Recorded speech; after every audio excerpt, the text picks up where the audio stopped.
Olá, estudante, seja bem-vindo ao curso de inspeção de equipamentos. Vamos dar a você algumas dicas para que tenha um melhor aproveitamento e desempenho nos seus estudos. Para estudar, escolha um local calmo e silencioso onde você não seja interrompido. Baixe a apostila da TreinaEng sobre esta disciplina e faça uma leitura cuidadosa e assista a nossas aulas. Consulte os outros materiais de apoio disponibilizados para esta disciplina. Depois de estudar o material didático disponibilizado, teste os seus conhecimentos fazendo exercícios. Todos os exercícios foram elaborados com base em nossas aulas e apostilas. Após fazer os exercícios, faça sua prova se esta já estiver disponibilizada e você já estiver bem preparado. Lembramos que cada disciplina tem uma quantidade mínima de dias para ser cursada antes de fazer sua prova. Consulte no quadro de acompanhamento do seu progresso neste curso a quantidade mínima de dias de estudo desta disciplina. Olá, senhores. Mais uma vez estamos aqui para estudarmos, sobre nosso curso de inspeção de equipamentos. Mais uma vez me apresentando, meu nome é Rafael Buris. Eu sou técnico em mecânica industrial, sou inspetor de equipamentos e também sou inspetor de ultrassom, dos terrestres e solda. Bom, e hoje nós viemos aqui para entrar, para podermos entrar aí dentro dos nossos equipamentos, os equipamentos de caráter estático.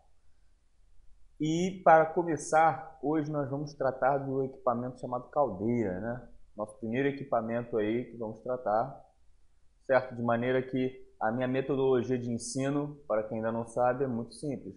É a leitura da nossa apostila, certo? Seguido da devida explicação de cada item que for lido anteriormente. Bom, então, sem mais delongas, vamos começar aí, lendo a nossa apostila pela introdução, onde a gente vai ter uma noção bem superficial, porém bem geral, bem abrangente sobre o que é a caldeira em si, qual é a sua função, necessariamente dizendo. E eu só lhes peço que vamos manter aquele mesmo ritmo. Eu leio, me acompanham, certo? Eu explico e assim a gente vai ter a nossa videoaula. Bom, pois, por gentileza, acompanhem comigo a introdução. Caldeira é um recipiente cuja função é, entre muitas, a produção de vapor através do aquecimento de água. As caldeiras produzem vapor para alimentar máquinas térmicas, autoclaves para esterilização de materiais diversos, cozimento de alimentos e de outros produtos orgânicos, calefação ambiental e outras aplicações do calor utilizando-se o vapor. Bom, senhores, então já percebemos que a caldeira, primeira característica da caldeira, ela é uma máquina que trabalha com qual finalidade? Geração de vapor. Por quê? Porque muitas máquinas que necessitam desse tipo de fonte de energia para ter o seu funcionamento. Além do fato de que muitas máquinas dessas, elas utilizam o vapor para aquecer seus fluidos, certo? Manter aquecido certos elementos que necessitam até trabalhar em certas temperaturas, certo? E com isso a caldeira se faz necessária, que afinal de contas é ela que é responsável pela produção do vapor, certo? Através do aquecimento de água. E as funções dela são aquelas que nós vimos.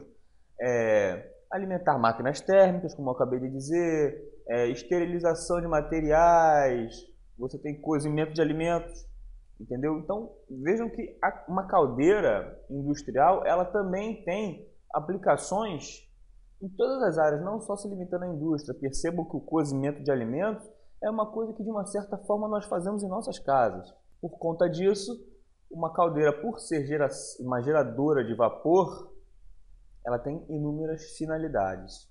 Continuemos.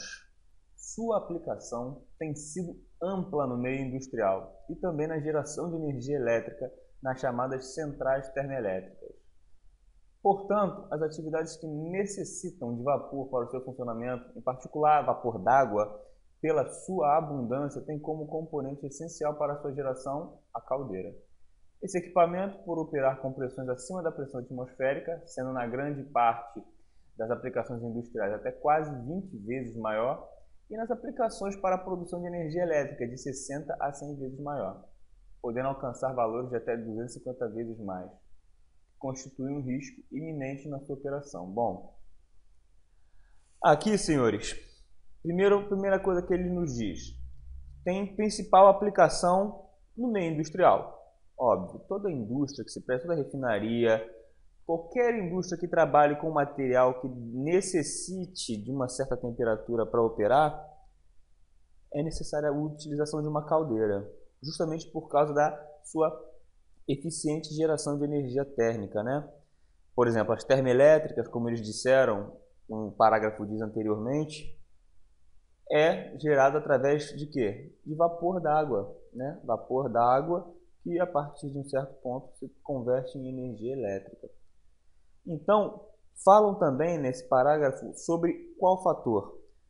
O fator de como, né, de uma certa forma assim, bem inicial, como se tem essa geração, como é que a caldeira ela gera vapor? Ela pega o que é água e transforma em vapor. Bom, aquecimento? Óbvio. Porém, o fator também fundamental de se saber sobre a caldeira, ela gera calor através do aumento da pressão. Percebam, senhores, que em aplicações industriais ela pode atingir até 20 vezes a pressão atmosférica normal, ao passo que em termoelétricas você tem de 60 a 100 vezes, o que de fato acarreta um risco, né? Deixando claro que toda caldeira ela vai operar de acordo, né, com o seu padrão de operação especificado pela engenharia. Você não pode pegar uma caldeira que seja projetada para trabalhar com 20 vezes a sua pressão e colocar ela para gerar 60 vezes a sua pressão. Vai haver o quê? Vai haver um problema muito grave, pode causar um acidente. Mas, enfim, do que devemos saber nesse estado aí, nesse parágrafo, é que o princípio de funcionamento dela baseia-se no superaquecimento por meio do aumento de pressão. A fonte de calor para uma caldeira pode ser propiciada pela queima de um combustível sólido, carvão ou lenha, um combustível líquido, óleos derivados do petróleo ou gasoso, que seria o gás natural, e por resistências elétricas, que é a eletrotermia, né? Ou por fontes não convencionais, como fissão nuclear, energia solar, energia geotérmica, etc. Ou seja, nesse pequeno parágrafo, senhores, estamos tratando exatamente de quê? Sabemos que ela atua pelo aumento da pressão. Pô, tudo bem, mas eu também lhes disse que ela precisa de quê? De uma fonte geradora de calor, de aquecimento. Quais são essas fontes? Existe fonte sólida, existe fonte líquida, existe fonte gasosa. E os exemplos dessas fontes de energia, desses combustíveis, por assim dizer, são aqueles lá, ó, carvão, lenha, aí tem os óleos, né, derivados do petróleo. Temos até gás natural e a eletrotermia, né, que são aquelas resistências elétricas que superaquecem, transmitindo essa temperatura então para o fluido. Certo? Bem como o nosso chuveiro elétrico em casa, né, que temos as resistências que elas superaquecem, fazendo com que, em consequência disso, a água que nos lava seja aquecida. E temos as não convencionais, como fissão nuclear, aplicação de energia solar, né, através de painéis solares, recolhimento de energia solar e energia geotérmica. Entendeu? Porém, esses não são realmente, de fato, convencionais. Os mais convencionais são aqueles três primeiros, que é o carvão, né, os óleos derivados do petróleo, principalmente, e o gás natural. Acompanhe. Os operadores de manutenção de caldeiras atuam na área de confecção, manutenção, preparação e reparação de materiais e equipamentos metálicos.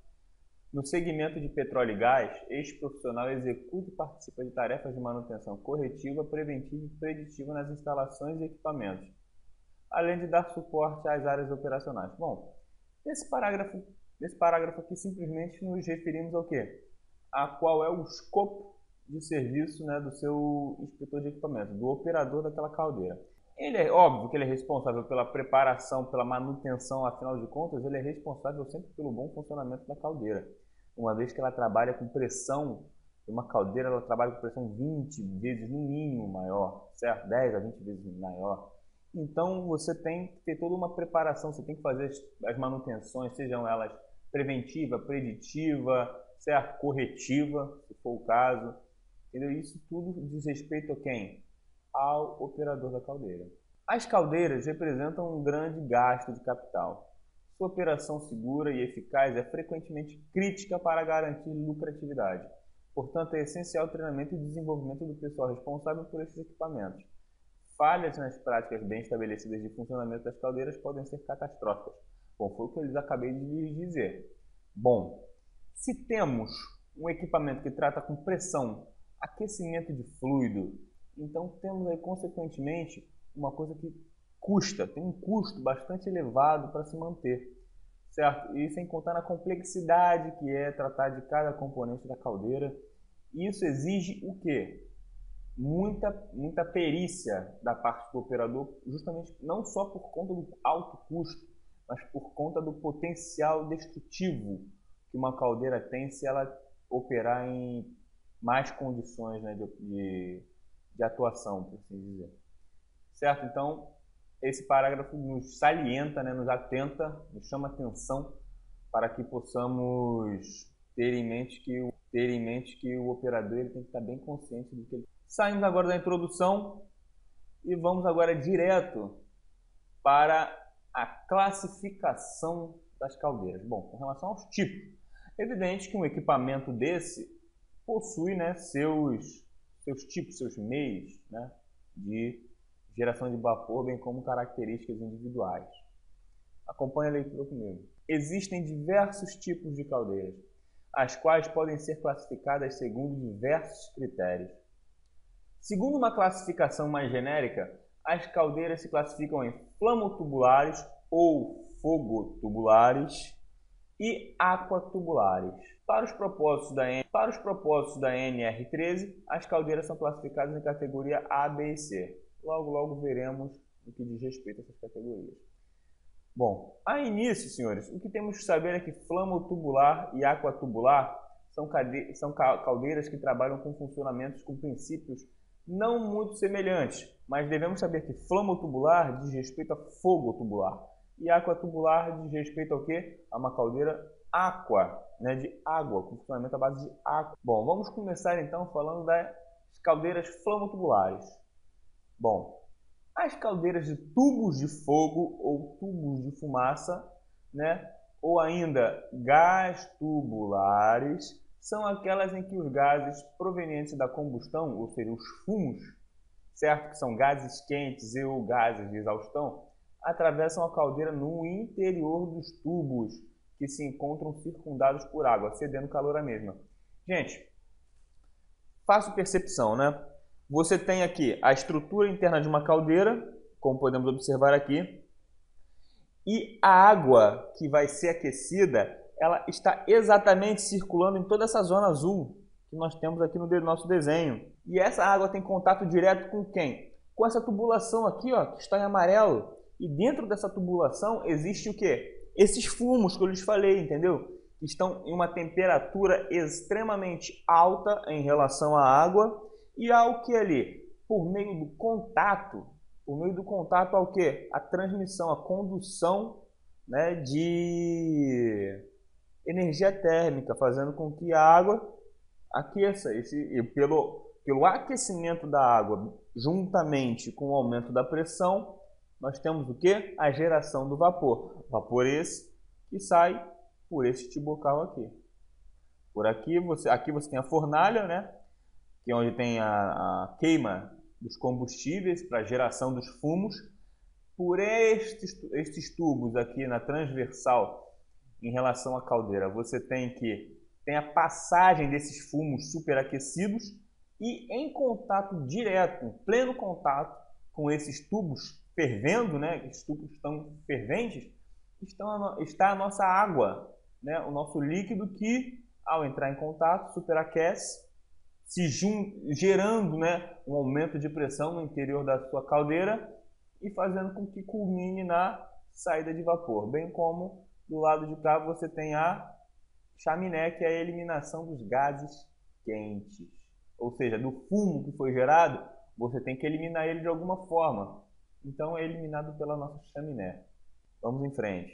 Neste tipo de caldeira, os tubos são postos verticalmente ou horizontalmente num corpo cilíndrico e fechado nas extremidades por placas chamadas espelhos, justamente por refletirem boa parte do calor. Então, como eu lhes disse, senhores, pelo contato, você tem um tubo, certo? Você tem um tubo que, por ter passagem de um material quente, um elemento fervendo por dentro dele, ele faz o quê? Ele superaquece, ele admite na sua estrutura, no seu corpo, aquela temperatura. E assim que você atingiu aquela temperatura, tudo que tiver contato direto com aquele tubo vai fazer o quê? Involuntariamente? Uma troca de calor, certo?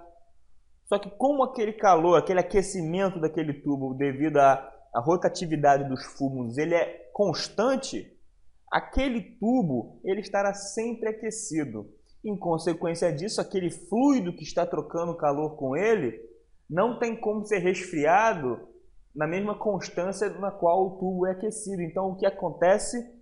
Aquela água que estava ali dentro, com uma temperatura baixa, ela troca calor com esse tubo superaquecido e passa a ter o quê? Uma temperatura super alta. E quando culmina no ponto de 100 graus, que é o ponto de ebulição da água, por exemplo, ela evapora e sai pelo nosso bocal de saída de vapor. Continuemos. A fornalha fica logo abaixo dos espelhos inferiores. Bom, aqui a fornalha, percebam que está logo abaixo dos espelhos, certo?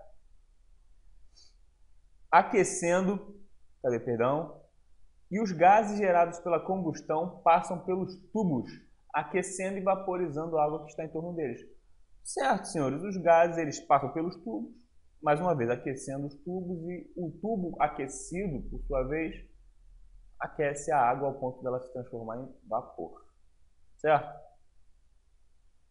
As caldeiras flamotubulares são empregadas apenas para pequenas capacidades e quando se quer apenas vapor saturado de baixa pressão. Opa, esse é um ponto interessante. As caldeiras flamotubulares são empregadas para pequenas capacidades, certo? E quando se quer apenas vapor saturado de baixa pressão. Por quê? Porque aqui a transmissão de calor, né, a troca de calor entre o tubo e a água se faz de uma forma até muito direta, o que gera um aumento de pressão baixo. Há um aumento de pressão, porém baixo. E em consequência disso, por ter baixo aumento de pressão, você tem uma capacidade de geração de vapor menor, certo?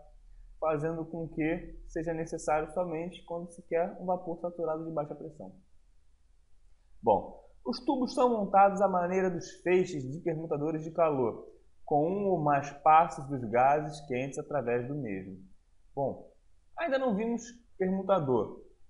Caso alguém já tenha um conhecimento, sabe muito bem de como funciona um trocador de calor, né, que é o permutador. Tem exatamente a mesma função, a mesma aplicação. Por meio de aquecimento de tubos, né, de hastes, nós temos aí que o contato, né, a troca de calor entre o fluido frio e o tubo quente, fazendo com que essa troca eles estabeleçam uma temperatura sempre tendendo ao equilíbrio, né? Porém, a água, antes de atingir essa temperatura em equilíbrio, ela evapora. Como eu havia lhes dito, vou reler aqui, os tubos são montados à maneira dos feixes de permutadores, com um ou mais passos dos gases quentes através do mesmo. E as caldeiras flamotubulares são utilizadas apenas para a produção de vapor saturado, pois a troca de calor é feita sempre entre o tubo com gás quente na parte interna, envolvido completamente com água na forma líquida. E aí, novidade para ninguém. Assim, não há troca de calor adicional entre os gases e o vapor já gerado, exceto em caldeiras de queima combinada, na qual uma câmara de queima adicional é instalada para gerar gases para aquecimento do vapor, tornando-o superaquecido. Ou seja, essa câmara, como se fosse de uma recombustão, ela possui o quê? Um outro aquecedor, certo? Uma câmara de queima adicional, né, como eu disse, recombustão, que é instalada para gerar gases de aquecimento do vapor. Ou seja, é um gás que ele, em contato com esse vapor, ele vai o tornar mais quente ainda, ou seja, vai superaquecê-lo, certo? Aí sim temos um vapor superaquecido, certo? Diferente do vapor que anteriormente nos referimos, que era simplesmente o vapor gerado pela ebulição da água. Bom, nosso último parágrafo antes da nota aqui. As caldeiras flomotubulares, em razão de seu aspecto construtivo, são limitadas em produção e pressão. Já sabemos disso. Que, em geral, não ultrapassam valores de 15 toneladas por hora de produção de vapor e 18 bar de pressão de trabalho. Olha, senhores, isso aqui, a nível de conhecimento e de prova, é de suma importância. Por quê? Porque, olha só, uma das principais diferenças que temos para evidenciar a caldeira flamotubular da caldeira aquatubular são a capacidade de pressão de trabalho, bem como a sua capacidade de geração de vapor. Temos aqui que a caldeira flamotubular, como todos nós já sabemos, possui 15 toneladas, possui uma produção de 15 toneladas de vapor por hora. Evidente que esse valor é batido em cima de quê? Do peso da água, né, e tudo mais. Bom, e produz um vapor de uma temperatura de pressão interna de 18 bar, certo? A pressão de trabalho dela é 18 bar. Evidente que se as caldeiras flomotubulares têm uma produtividade menor do que as aquatubulares, a aquatubular vai gerar o quê? Mais pressão e, consequentemente, uma maior produção, né, de vapor d'água. Bom, vamos à nota.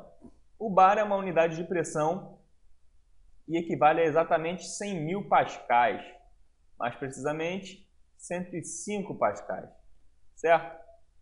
Este valor de pressão é muito próximo ao da pressão atmosférica padrão, que é definido como 101.325 pascais, certo?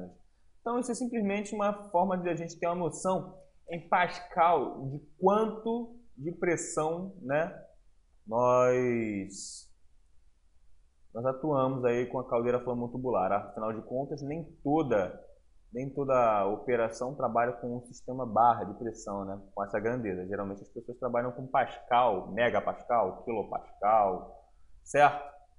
Então fica essa informação aí.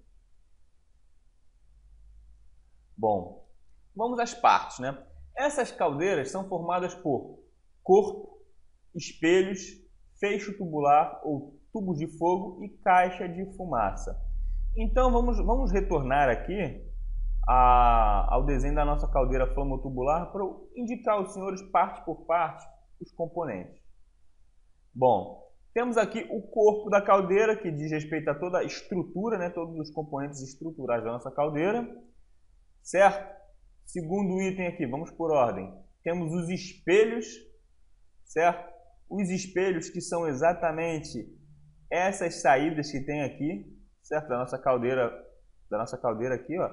Esses espelhos que temos aqui na lateral. Temos também os feixes tubulares, né, se eu não me engano, que são exatamente esses tubos que estão aqui dispostos na transversal, né, que conduzem o fumo superaquecido. E temos também a caixa de fumaça. Caixa de fumaça que é qual? Simplesmente a nossa famosa chaminé, certo? Que é a nossa caixa de fumaça, certo? Onde é eliminado os gases quentes, bem como temos aqui também, senhores, a nossa fornalha, que é onde é gerado, né, por meio da queima de combustível, o nosso material que aquece.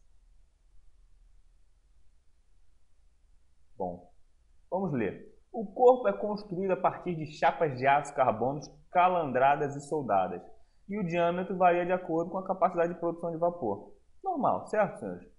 Uma estrutura de aço calandrado, certo? E soldada com diâmetro de acordo com o projeto estipulando, né, a sua produção de vapor. As pressões de trabalho são limitadas pelo diâmetro do corpo dessas caldeiras. Óbvio, né? Todos nós sabemos que quanto menor, se você mantiver a mesma pressão, a tendência é ficar maior, o que é perigoso. Tem que ser proporcional ao seu tamanho. Segundo item, os espelhos são chapas planas cortadas em forma circular, de modo que encaixem nas duas extremidades do corpo da caldeira e são fixadas através de soldagem.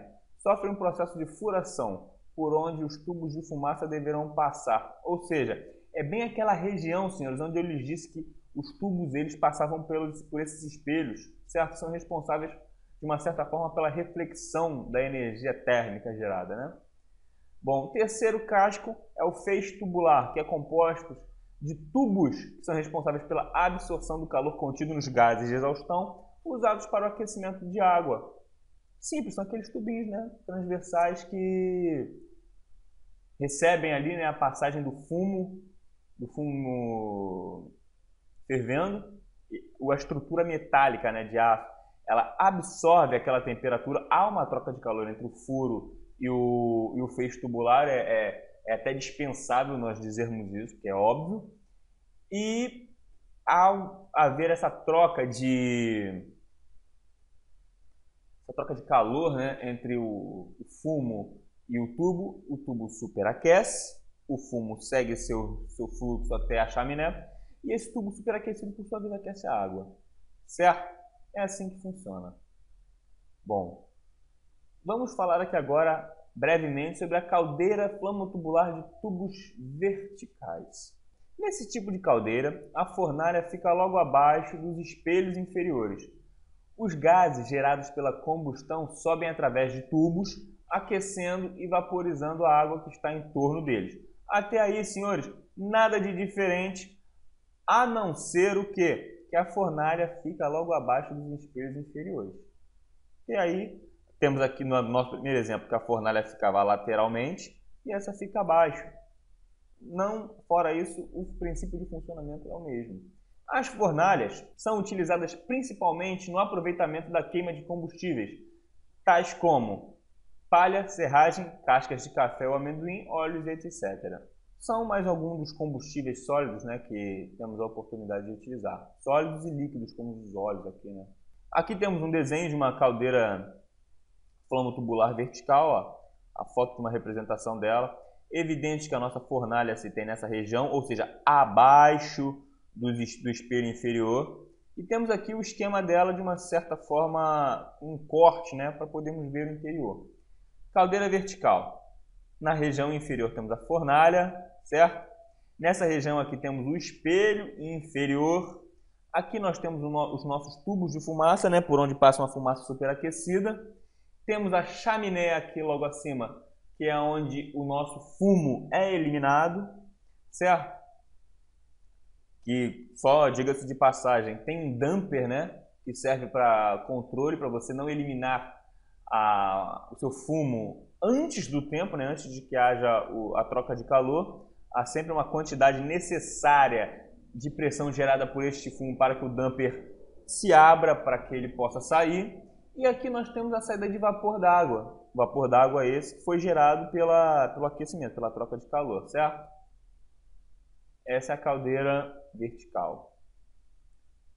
Bom, e nas caldeiras dos flamotubulares de tubos horizontais, é aquela que nós vimos inicialmente, que é este tipo de caldeira abrange várias modalidades, desde as caldeiras Cornualha e Lancaster, de grande volume de água, até as modernas unidades compactas, certo? As principais caldeiras horizontais apresentam tubulações internas, por onde passam os gases quentes. Elas podem ter de 1 a 4 tubos de fornalha, certo? Ou seja, essa aqui que nós temos, percebam que há o quê? Nossos tubinhos aqui de passagem de fumo, temos a nossa fornalha e a parede dupla com água, ou seja, tem água que é aproveitado o calor gerado por essa parede aqui, bem como pelos próprios tubos, né, de transmissão de energia térmica. A caixa de fumaça, que é por onde nós temos a saída do fumo, certo? E aqui, senhores, percebam que a saída de vapor é nessa região. Por que não necessariamente aqui? Porque aqui passa somente o que? O fumo. E o fumo não é interessante para aquecimento de nenhum elemento industrial. Serve somente para aquecer o que aquece. Entenderam? O que é interessante para aquecer os materiais é o vapor d'água, não o fumo. Vamos ler esse trecho aqui. Esses tipos de caldeiras flamotubulares horizontais podem ser de vários tipos, como listados abaixo. Bom, primeiro é a caldeira Cornualha. Este modelo de caldeira foi um dos primeiros modelos desenvolvidos. Fundamentalmente, consiste de 2 cilindros horizontais unidos por placas planas, Seu funcionamento é bastante simples, apresentando, porém, baixo rendimento. Para uma superfície de aquecimento de 100 metros quadrados, já apresenta grandes dimensões, o que provoca uma limitação quanto à pressão. Via de regra, a pressão não deve ir além de 10 kg por centímetro quadrado. Então, percebam que ela é bem limitada, né? Ela possui somente 2 cilindros horizontais, unidos por placas planas, certo? E é uma caldeira que já não é tão de caráter moderno assim, e ela é bem limitada. Caldeira Lancaster apresenta construção idêntica à anterior, podendo ser construída de 2 a 4 tubulações internas, né? Aquelas que transmitem o fumo, alcançando superfície de aquecimento de 120 a 140 metros quadrados, ou seja, de 20 a 40 metros a mais do que a cornualha. Algumas delas apresentam tubos de fogo e de retorno, o que apresentam uma melhoria de rendimento térmico em relação às anteriores, ou seja, era um pouquinho melhor. Já temos aqui, ó, que a cornualha tem uma única entrada tubular e a Lancaster pode ter de 2 a 4, portanto, né, a capacidade de geração de aquecimento maior. Caldeiras multitubulares. No caso, estes tipos de caldeiras são classificados como tubo de fogo direto, porque os gases percorrem os tubos da caldeira uma única vez. Possui vários tubos que percorrem a estrutura interna conforme pode ser visto abaixo. Ou seja, existem vários tubos aqui e esse fumo gerado pela fornalha, ele passa diretamente por esses tubos, que na verdade, como você pode ver essa vista aqui, são dezenas, né? São mais de 10 tubos, fazendo com que o aquecimento seja exponencialmente maior. Por isso o nome de tubo de fogo direto, porque é como se praticamente a água estivesse em contato direto com o fogo, né? Por conta da quantidade de tubos superaquecidos ali. Aqui nós temos as principais vantagens das caldeiras flamotubulares em relação a aquatubulares. Quais são? Primeiro, tamanho compacto, permitindo seu fácil transporte desde a fábrica até o local de uso das futuras relocalizações. Bom, isso de um ponto de vista é vantajoso, porque cai na questão prática, né? Bom, é prático, um tubo de disposição prática de se movimentar e tudo mais. Bom, melhor eficiência na troca de calor por área de troca térmica. Sem dúvida, como é um processo mais simples, é um processo mais dinâmico, é um processo que você tem maior facilidade de geração por conta da simplicidade que é o processo de troca de calor. Maior flexibilidade para variações bruscas de consumo de vapor. Simples, pelo próprio controle de fluxo de água ou até mesmo controle do fumo, da quantidade de combustível que você injeta, você tem aí, certo, uma forma de controlar a quantidade de vapor que você gera. Bom, operação simples com reduzido número de instrumentos de supervisão e de controle. Como ela é uma caldeira geralmente menor, mais simples, certo? Com uma capacidade menor de geração, nós temos aí instrumentos de supervisão de uma forma mais simplória, né? Mais simplista, fazendo com que a manutenção e bem como a operação dela seja muito mais simples do que a aquatubular.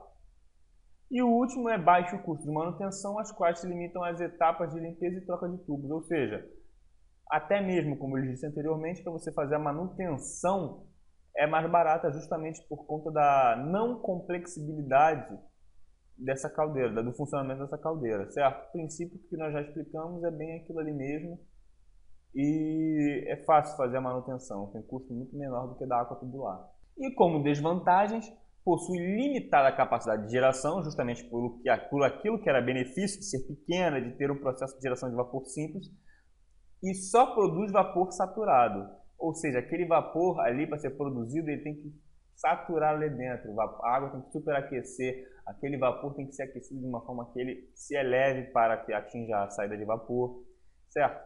Continuando. O que as torna próprias apenas para a geração de vapor de aquecimento, o que muitas vezes não interessa às indústrias de grande porte, que requerem vapor para acionamento de máquinas de processo como bombas, turbinas, ejetores, etc. Ou seja, a nível industrial, a nível de refinaria, embora o custo, a manutenção, o risco, a necessidade de perícia do operador seja maior, nas indústrias, por exemplo, em uma refinaria, é preferível a utilização das aquatubulares. Bom, senhores, e com isso nós concluímos aqui a nossa primeira videoaula sobre caldeiras. certo? Nas próximas videoaulas vamos iniciar aí falando sobre as caldeiras aquatubulares. Espero que tenham gostado. Qualquer dúvida, dê uma boa lidinha, uma boa relida, né, no nosso material. E no mais, desejo a todos um ótimo estudo. Fiquem com Deus e até mais. Tchau.